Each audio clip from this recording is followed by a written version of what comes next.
You like dulu terus share ke grup atau story kalian. Novel Askadina nunggu dukungan kalian nih. Makasih ya. Bab 6476. Kapal itu meninggalkan pelabuhan pada hari kejadian dan beberapa hari sebelum dan sesudahnya. Dan selidiki kapal-kapal kargo ini. Dalam beberapa hari, hampir 100 kapal barang meninggalkan pelabuhan Casablanca dan pergi ke seluruh penjuru dunia. Menurut John, setiap kapal itu mencurigakan. Meskipun sulit untuk melacak kapal-kapal ini setelah memasuki laut, John tidak khawatir. Setiap kapal kargo yang berhasil memasuki pelabuhan harus memiliki informasi identitas yang sah. Menurut informasi mereka, mudah untuk menyelidiki negara dan perusahaan mereka. Meskipun beban kerja investigasi ini sangat besar, tak satu pun dari kapal-kapal ini dapat melarikan diri. Jadi, dia meminta orang-orang untuk menyelidiki dan memilah rute pelayaran kapal-kapal tersebut. Sistem pelayaran internasional sama dengan sistem penerbangan sipil internasional.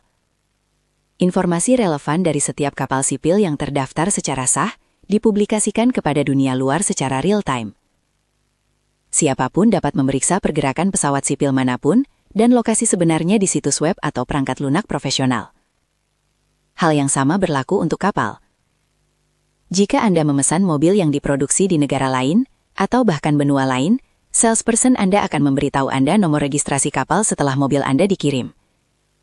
Dengan cara ini, Anda dapat melacak kapal secara online secara real-time, untuk mengetahui kapan kapal akan berlabuh dan membongkar muatan di negara Anda. Informasi tentang kapal-kapal ini akan diunggah ke cloud setiap beberapa menit atau bahkan lebih singkat. Dan Anda bahkan dapat melihat kecepatannya saat ini. Dengan informasi publik, mereka dapat dengan mudah memahami lokasi spesifik kapal-kapal tersebut di samudera dunia saat ini, serta tujuan perjalanan mereka selanjutnya. Kapal paling awal dari kapal-kapal ini baru meninggalkan pelabuhan selama seminggu. Dan mereka sama sekali belum sampai ke tujuan. Semua kapal masih berlayar di laut. Jadi, John mengambil keputusan yang berani. Dia berkata kepada Chafren dan para pemimpin inti lainnya, orang-orang yang melarikan diri dari pelabuhan adalah petunjuk paling langsung yang kita miliki sejauh ini. Jadi saya memutuskan untuk mengirim setidaknya 70% dari tenaga kerja untuk melacak kapal-kapal ini. Setiap 4 orang akan bertanggung jawab untuk melacak satu kapal. Jika mereka belum pergi terlalu jauh, kami akan menemukan cara untuk mendekati mereka di laut dan menyelidiki mereka. Jika kapal mereka sudah berlayar jauh, kami akan terbang ke tujuan mereka dan menunggu mereka. Selama periode ini, kita harus memantau dengan cermat navigasi kapal-kapal ini. Begitu mereka sengaja menyimpang dari rute, mereka akan terdaftar sebagai tersangka utama. Chafren langsung bertanya, Panglima Besar, apakah penyelidikan di Maroko berjalan normal? Terus maju. John berkata, lebih dari 10.000 orang tidak akan memilih untuk pergi melalui pelabuhan Casablanca. Meskipun mereka semua pergi dari sini, diperlukan setidaknya 10 hari dan setengah bulan, atau bahkan lebih lama, bagi begitu banyak orang untuk menyelesaikan perjalanan tersebut. Jadi, separuh dari 30% tenaga kerja yang tersisa akan menyelinap ke pelabuhan Casablanca dan menunggu kesempatan. Dan separuh sisanya akan terus menyebar ke daerah sekitarnya dengan Duke Mining sebagai pusatnya.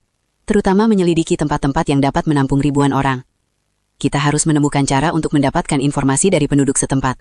Jika memang benar ada ribuan orang yang bersembunyi di sana, mereka tidak bisa diam dan pasti akan meninggalkan petunjuk. Chafren langsung berkata, jangan khawatir Panglima Besar. Saya akan bertanggung jawab atas penyelidikan ini secara pribadi. Oke. John mengangguk dan berkata, begitu kau menemukan tersangka, hal pertama yang harus Anda lakukan adalah melaporkannya terlebih dahulu. Lalu kirimkan pasukan pengintai untuk menyelidiki. Jika pengintai itu meninggal atau tidak kembali, beritahu saya segera dan saya akan segera memberitahu ketiga penatua itu. Chafren berkata dengan hormat, saya menuruti perintah Anda. Saat dia sedang berbicara, seorang pemimpin pengawal harimau bergegas mendekat dan melaporkan kepada John. Panglima Besar, saya menemukan pedang Nonaria di dalam area pertambangan. Bab 6477. Duke Mining kini telah sepenuhnya diblokir oleh penyelidik resmi Maroko. Namun blokade mereka hampir tidak berguna bagi para pemimpin tentara macan. Para penyelidik resmi mengklasifikasikan sejumlah besar barang yang dievakuasi dari reruntuhan di lokasi kejadian ke dalam beberapa kategori. agar mereka dapat melakukan penyelidikan lebih lanjut dan menemukan petunjuk. Pedang Ria adalah pedang pertama yang mereka temukan, dan diklasifikasikan ke dalam rangkaian barang-barang pribadi. Para pemimpin pasukan harimau awalnya berada di kediaman rumah gubernur pasukan kanan, dan mereka banyak berurusan dengan Ria, asisten itu pada hari kerja, sehingga semua orang mengenali pedang Ria, dan mereka semua tahu bahwa aksesorisnya diberikan kepadanya oleh Tuhan. Pasukan harimau sangat gembira, dan segera membawa pedang itu kembali untuk melaporkan kepada John. Saat John melihat pedang Ria, dia memiliki firasat buruk di dalam hatinya. Pedang ini adalah senjata ajaib yang dibuat oleh sang dewi sendiri. Itu sangat berharga dan penting bagi Ria. Dapat dikatakan bahwa selama orang itu ada di sana, pedang itu pun pasti ada di sana. Sekarang setelah pedang itu tertinggal di Duk Maiming, Ria berada dalam bahaya besar. John menghela nafas lalu bertanya kepada pemimpin pengawal harimau. Apakah Anda menemukan petunjuk berharga di area pertambangan?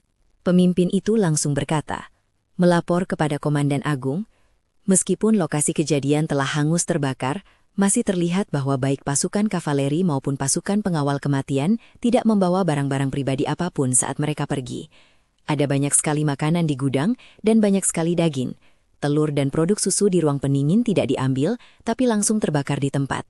Saya benar-benar tidak mengerti mengapa lebih dari 10.000 orang dievakuasi tanpa membawa makanan apapun.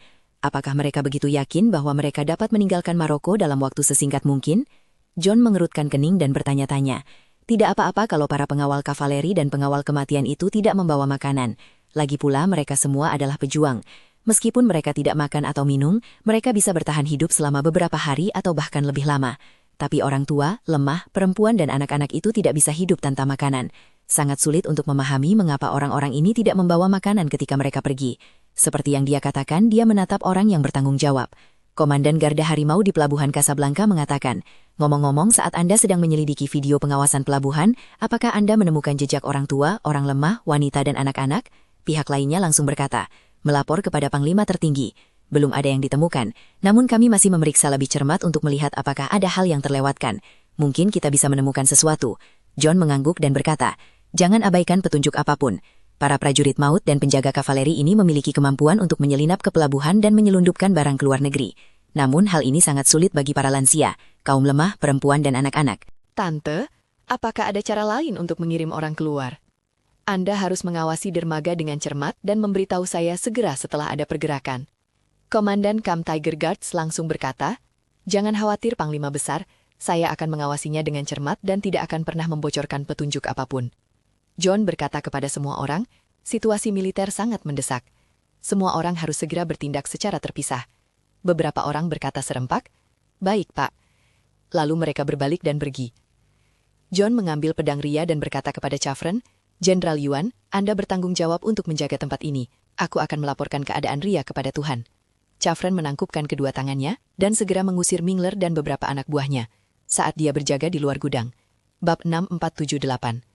John segera menelepon Victoria dan berkata dengan hormat, Tuan Ying, pengawal harimau menemukan pedang Ria di area pertambangan hari ini.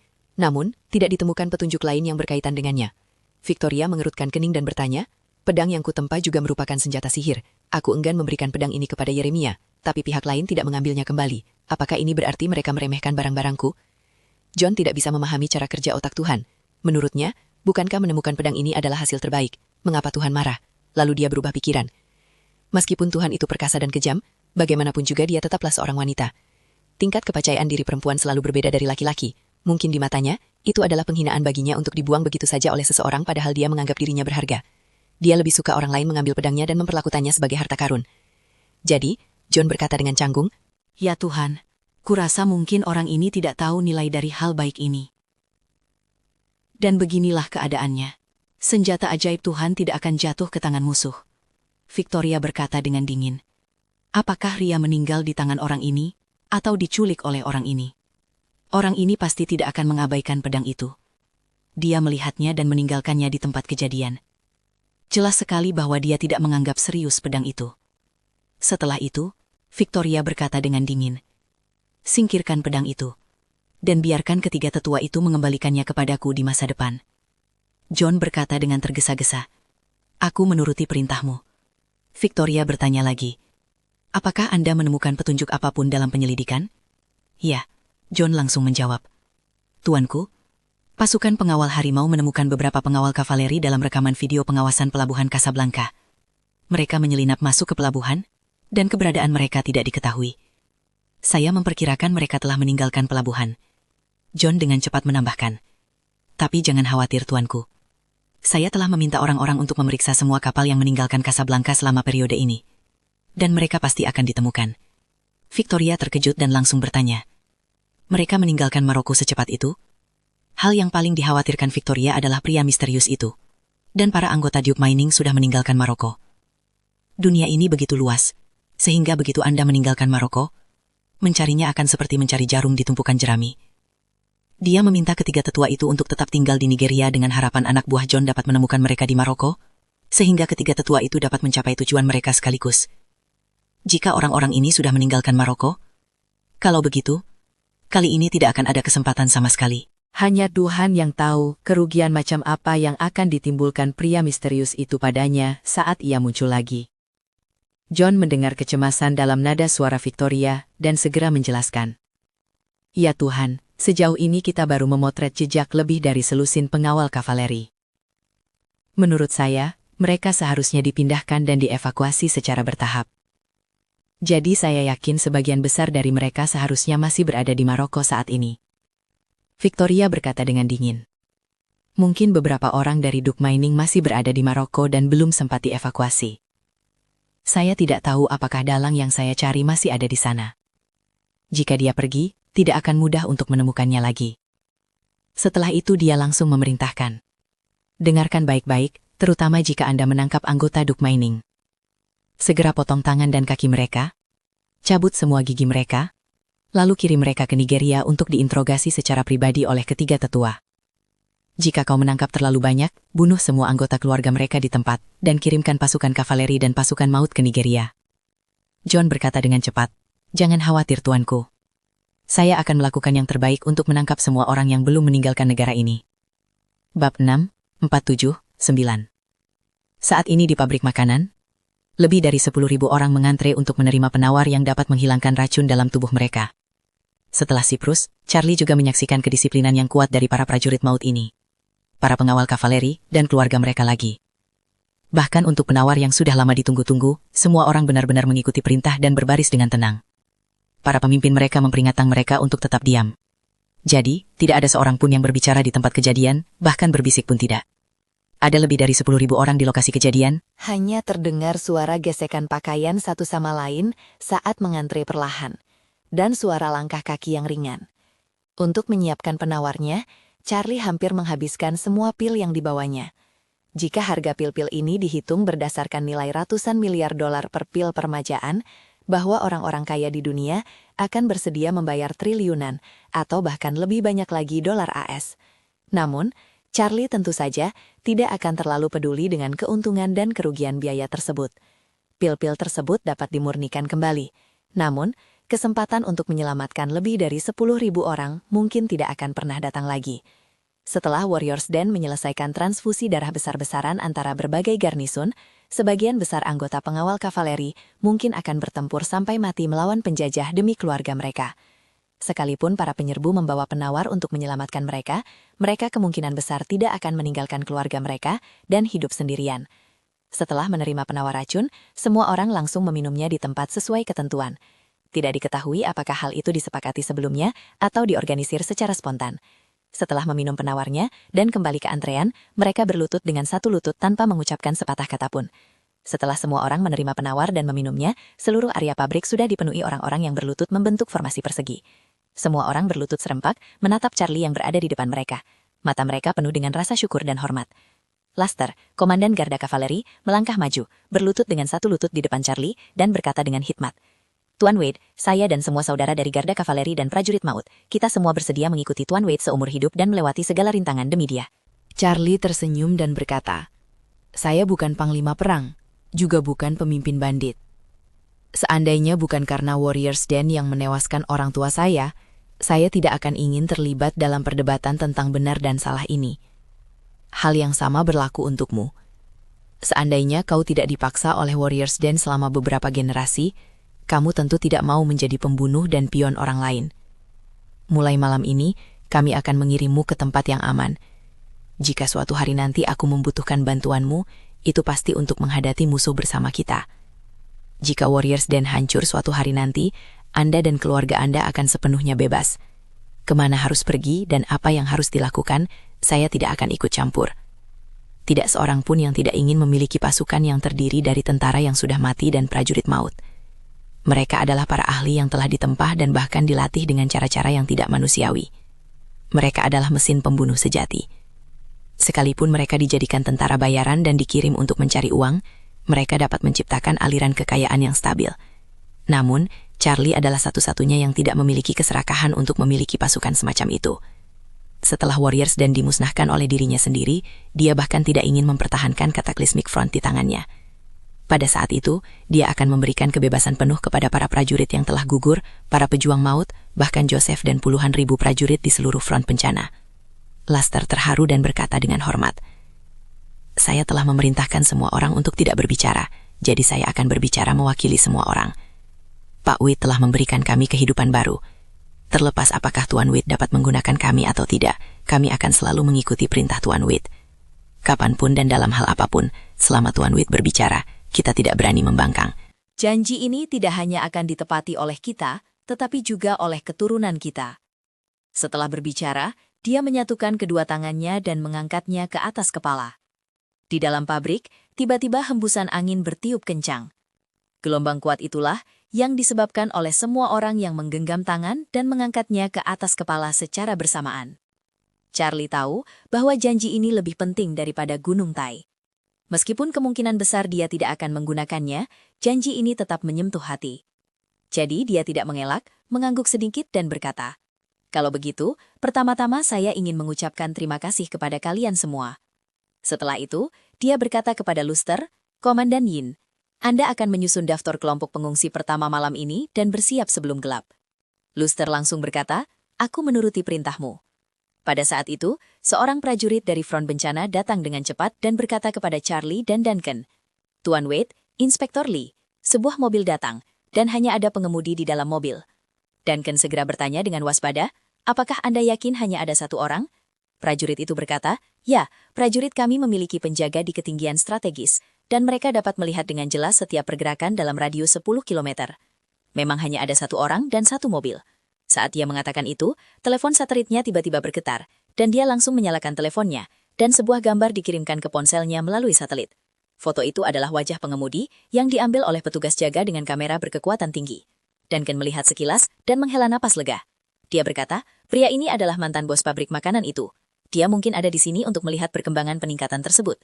Setelah itu, Duncan berkata, "Beritahu saudara-saudara di luar, jika dia hanya mengamati sekitar, jangan khawatirkan dia. Jika dia ingin mengintip ke dalam, jangan khawatir selama dia tidak masuk. Jika dia ingin masuk, hentikan dia. Jika dia bilang ingin datang menemui saya akan keluar untuk menemuinya." "Baik, Inspektur Lee." Para prajurit dari front bencana segera menyampaikan perintah Duncan. Bab 6480. Saat itu, direktur pabrik sedang mengemudi sambil bersenandung lagu kecil yang riang. Sejak pabrik itu dijual, dia benar-benar merasakan kebahagiaan masa pensiun. Dia tidak perlu bangun pagi setiap hari, berkomunikasi dengan pemasok, atau memeras otaknya untuk mengawasi karyawan agar mereka tidak malas dan mencuri. Tidak heran, semua orang suka berbaring. Ternyata, berbaring lebih nyaman daripada berdiri ketika tidak ada kekurangan makanan dan minuman. Namun, karena ia masih harus menerima banyak pembayaran terakhir, dia juga agak penasaran dengan perkembangan peningkatan dan transformasi pabrik tersebut. Selain itu, ketika Duncan mengambil alih pabrik makanan, dia meninggalkan sebuah bug di sana. Yaitu, suatu ketika rantai modal Duncan mengalami masalah dan dia gagal bayar. Dia bisa mendapatkan deposit sebesar $100.000 AS tanpa melakukan apapun.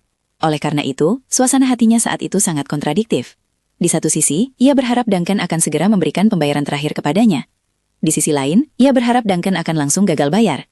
Namun, kedua suasana hati yang bertentangan ini justru baik baginya. Jadi, tidak peduli bagaimana situasi berkembang, dia bisa mendapatkan lebih banyak keuntungan. Satu-satunya kekhawatiran adalah bahwa keadaan tidak akan berkembang lebih jauh. Karena itu, ia merasa perlu untuk datang dan melihat situasinya serta memastikan apakah transformasi dan peningkatan tersebut berjalan lancar. Awalnya, dia mengira bahwa pabrik itu sekarang dipenuhi dengan antusias yang besar.